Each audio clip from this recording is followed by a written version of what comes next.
Alabama just carried out the first ever nitrogen hypoxia execution in the United States of America when they executed inmate Kenneth Eugene Smith. Before we get into his death, though, we need to talk about how he landed on death row. Throughout history, there have been people who have committed some of the most heinous crimes fathomable.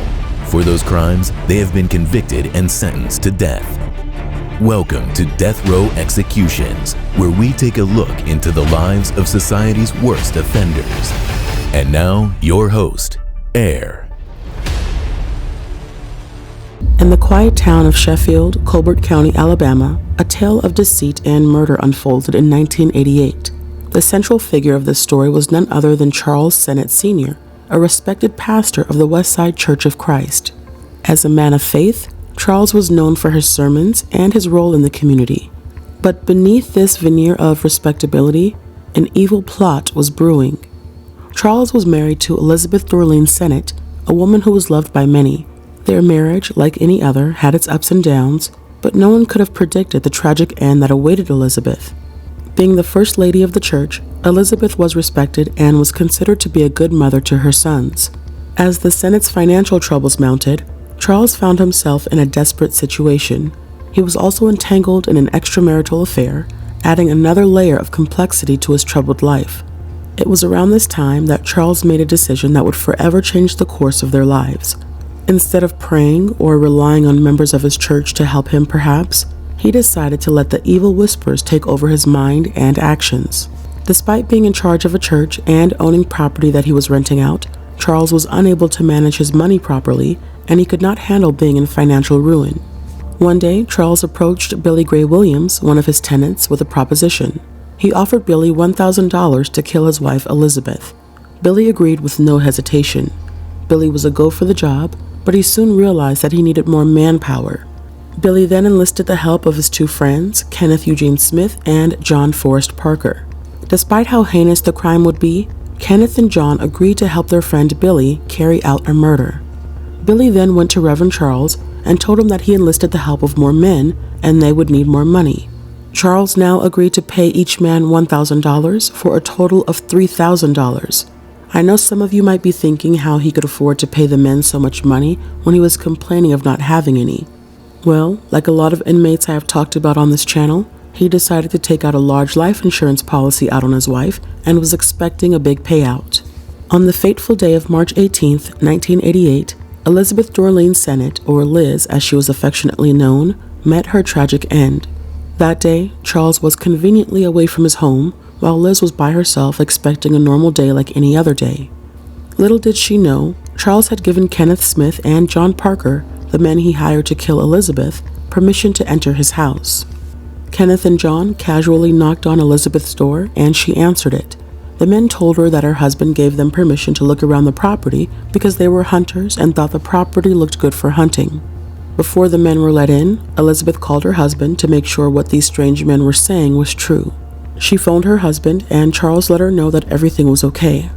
Kenneth and Charles were let in and they went to the back of the house and pretended to survey the grounds. Now the plan was initially for them to fatally shoot Elizabeth with the gun they were supposed to purchase with some of the money Charles had given them prior to that date. Instead of buying a gun, they spent all of their money on drugs, so when they entered the house, they had no weapon to kill Elizabeth. After some time, they knocked on the back door and asked Elizabeth if they could use the bathroom. Being the kind and generous woman she was, she allowed them to come inside. John was in the bathroom and with no gun, Kenneth scrambled around the house looking for anything that would do the job. Elizabeth was killed using sharp objects and tools used for the fireplace. While Elizabeth was being assaulted, John came out of the bathroom and joined in. Poor Elizabeth tried to fight back, but she was no match for the two men. When the men were long gone, Charles made it back to his home to find Elizabeth lying on the floor in a pool of blood. He believed she was dead, so he called 911 and asked for help. The police arrived before the paramedics, and they declared Elizabeth dead. When the paramedics arrived, though, they began working on her, and they said she still had a pulse.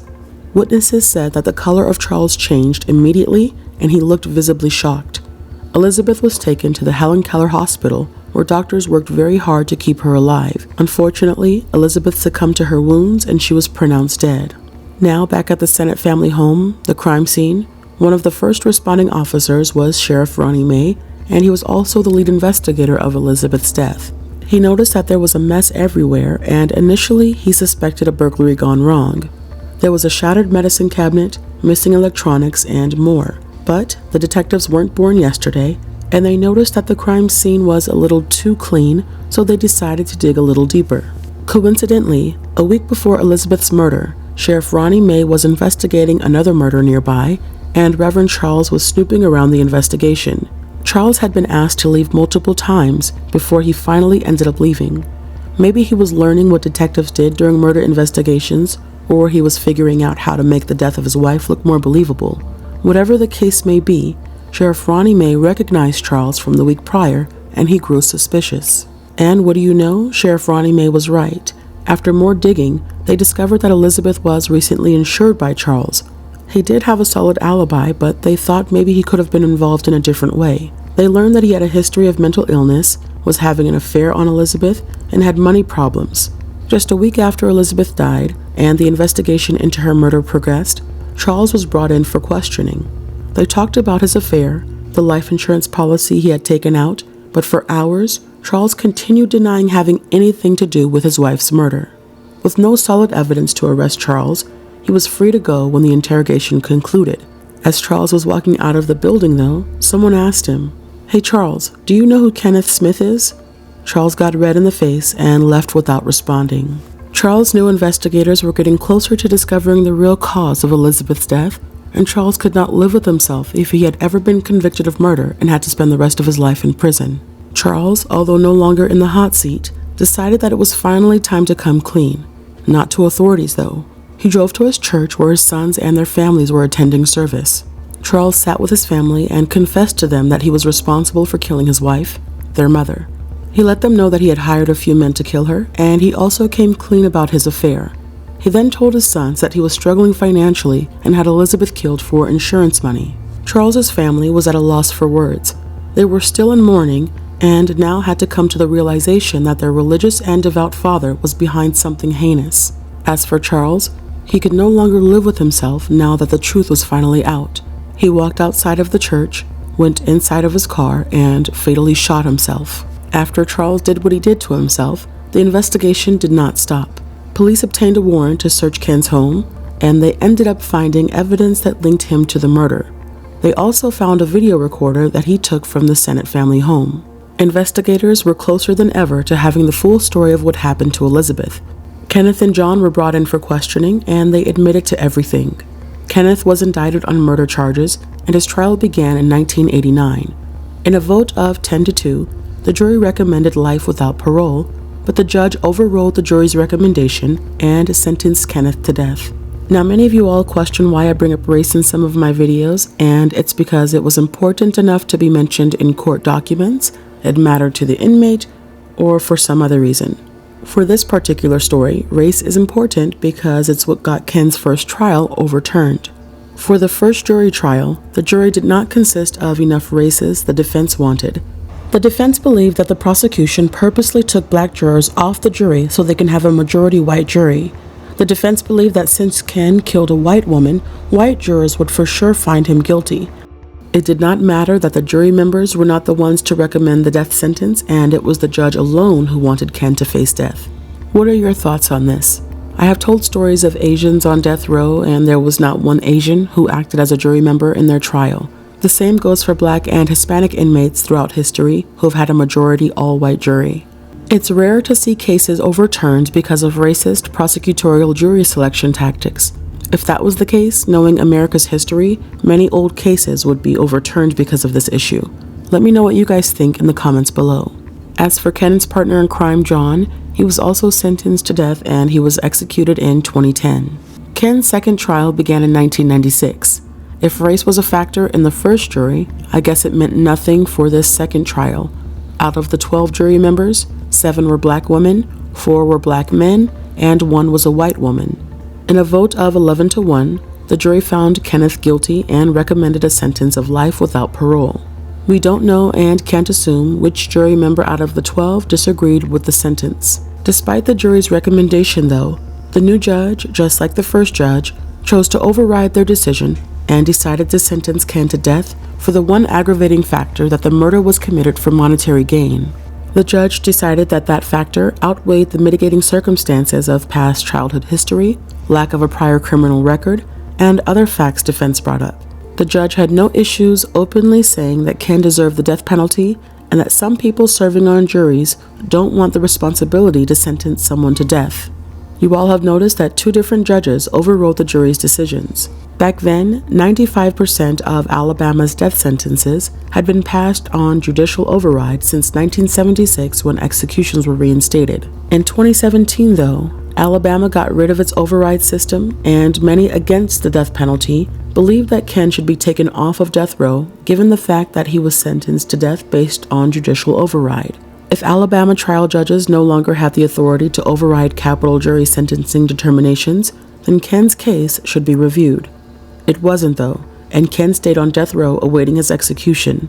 I also want to note that Billy Williams, Charles Sennet's tenant who recruited Ken, was sentenced to life in prison, but he died in prison in 2020.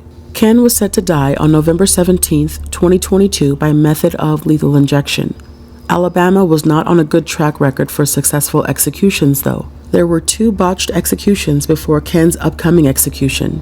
As you will soon find out, Ken would make the 3rd. Now, on the day that Ken was scheduled to die, there was a pending stay of execution that the U.S. Court of Appeals had not yet reviewed. At almost 8 o'clock at night, prison officials asked their representative to communicate with the Court of Appeals to let them know that they were proceeding with the execution. Ken had a last meal and was able to speak with his wife on a phone call.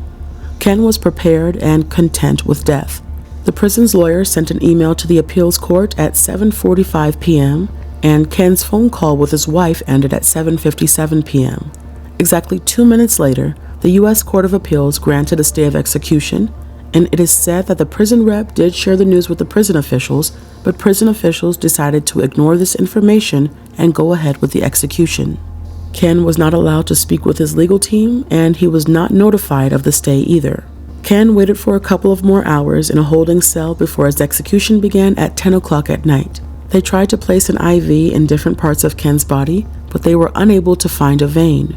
After 20 minutes of still not being able to find a vein, the U.S. Supreme Court lifted the stay of execution. Question for you guys. Why do you think they lifted the stay of execution? Do you think it was to save the prison for starting the execution when there was a stay of execution in place? Let me know what you guys think in the comments below. 30 minutes had passed, and then the officials had reached the hour mark without being able to insert an IV line into any vein. Kenneth was in extreme pain, and witnesses observed that he was sweating and hyperventilating. Officials tried every part of his body from his arms to his legs and collarbone. Finally, after an hour and 20 minutes, prison officials decided to call off the execution. With 3 botched executions looming over the state of Alabama, some damage control had to be done. Governor Ivey decided to order a review of the execution processes, and he also asked if the Supreme Court of Alabama could amend the state court rules allowing more time to complete an execution. I mentioned that after an hour and 20 minutes, Ken's execution was called off. The governor felt that only having an hour to execute an inmate was not enough, and the officials felt rushed. On January 12, 2023, the Alabama Supreme Court approved the request for prisons to have additional time to carry out executions. By the time Ken's execution date was rescheduled, Alabama had changed its method of execution to nitrogen hypoxia due to the concerns about the reliability of the supply of drugs for the lethal injection. Now let's get into what nitrogen hypoxia actually is. It is a form of asphyxiation where the person is forced to inhale pure nitrogen while wearing a respirator mask, which in turn increases the concentration of nitrogen in the body to lethal levels. It basically squeezes out any oxygen out of the respiratory system. What do you guys think? Do you guys think this method is better than lethal injection? Ken did not like this method change, and of course, his team worked hard to appeal his upcoming execution. On January 10, 2024, though, U.S. District Judge Austin Hoffaker denied Ken's challenge to Alabama's intended use of nitrogen gas, so nitrogen gas was officially a go after being approved by the governor back in 2018. I am about to read a portion of the appeal for a stay of execution that was presented by Ken's team. Alabama plans to execute Kenneth Eugene Smith tonight by nitrogen hypoxia. That method is untested. Ken is the first person in the country to ever be executed in this way. The details are hazy because Alabama released its heavily redacted protocol under 5 months ago. What Ken knows is that he will be strapped to a gurney. He will wear a nitrogen-supplying, off-the-rack mask for which the state has not fitted him or even tried on him. Once the nitrogen is flowing into the mask, his executioners will not intervene and will not remove the mask, even if Ken vomits into it and chokes on his own vomit. Ken is a surprising candidate to test this novel method. Alabama tried and failed to execute him before. In November of 2022, Alabama botched Ken's execution by lethal injection. It was Alabama's third failed execution in a row. Ken had warned repeatedly that Alabama would struggle and likely fail to complete its lethal injection in the light of a pattern of the state's difficulties in establishing venous access. This court did not listen. It instead vacated a stay of execution without an explanation over 3 noted dissents. As a result, Ken's arms were strapped over his head, and he watched as his executioners repeatedly stabbed needles into his hands, arms, and collarbone, trying to access his veins. It took an hour and a half after this court vacated the stay before Alabama called off the execution. Since that day, Smith has suffered from post-traumatic stress. Reliving those hours strapped to the gurney, his medical records confirm worsening bouts of nausea and vomiting over the past few weeks. Those symptoms have been resistant to prescribed medications. He is therefore likely to vomit during the execution as a combined result of this post-traumatic stress and oxygen deprivation. Ken asked this court to stay his execution. He argues that Alabama's untested execution protocol will likely subject him to an unconstitutional risk of cruel and unusual punishment. According to one of Ken's experts, there is a substantial and serious risk that Mr. Smith will experience nausea and vomiting during his execution, thus asphyxiation, that is, choking to death on his own vomit before he eventually passes out from hypoxia. Further, Alabama believes that an airtight seal is not needed on the mask. Ken therefore has raised the substantial risk that oxygen will infiltrate the mask and lead to a persistent vegetative state, stroke, or suffocation. The pleas were of no use, and a second death warrant was finalized for Ken to be executed on January 25, 2024. For Ken's second last meal, he had steak, hash browns, and eggs, which was eaten 8 hours before his scheduled execution. Instead of just a phone call with his wife like he had right before his first botched execution, this time he was able to get a physical visit from his wife and sons. He was at peace with his upcoming death, despite fighting for his life to be spared. Ken's execution started in the evening, and his final words were, "Tonight, Alabama causes humanity to take a step backwards." Ken's execution started in the evening, and his final words were, "Tonight, Alabama causes humanity to take a step backwards. Thank you for supporting me. Love you all." Nitrogen gas was then administered for about 15 minutes. Ken died about 25 minutes after the nitrogen was administered. Witnesses viewing the execution said that it appeared to be more violent than what was expressed to the public. They saw Ken breathing heavily and shaking about on the gurney for minutes. A spokesperson for the Alabama Corrections made a public statement and said the movements Ken made were all involuntary movements and there was nothing to worry about. Officials believe this new execution method was successful, and they were hopeful that it would continue to be successful in future executions. It was also mentioned that nitrogen hypoxia was effective and humane. Governor Kay Ivey told the media that he hoped the Sennet family could find closure after Ken's execution because justice was finally served. Thank you all for watching another episode of Death Row Executions. Do you think other states will take Alabama's lead and change their method of execution from lethal injection to nitrogen hypoxia?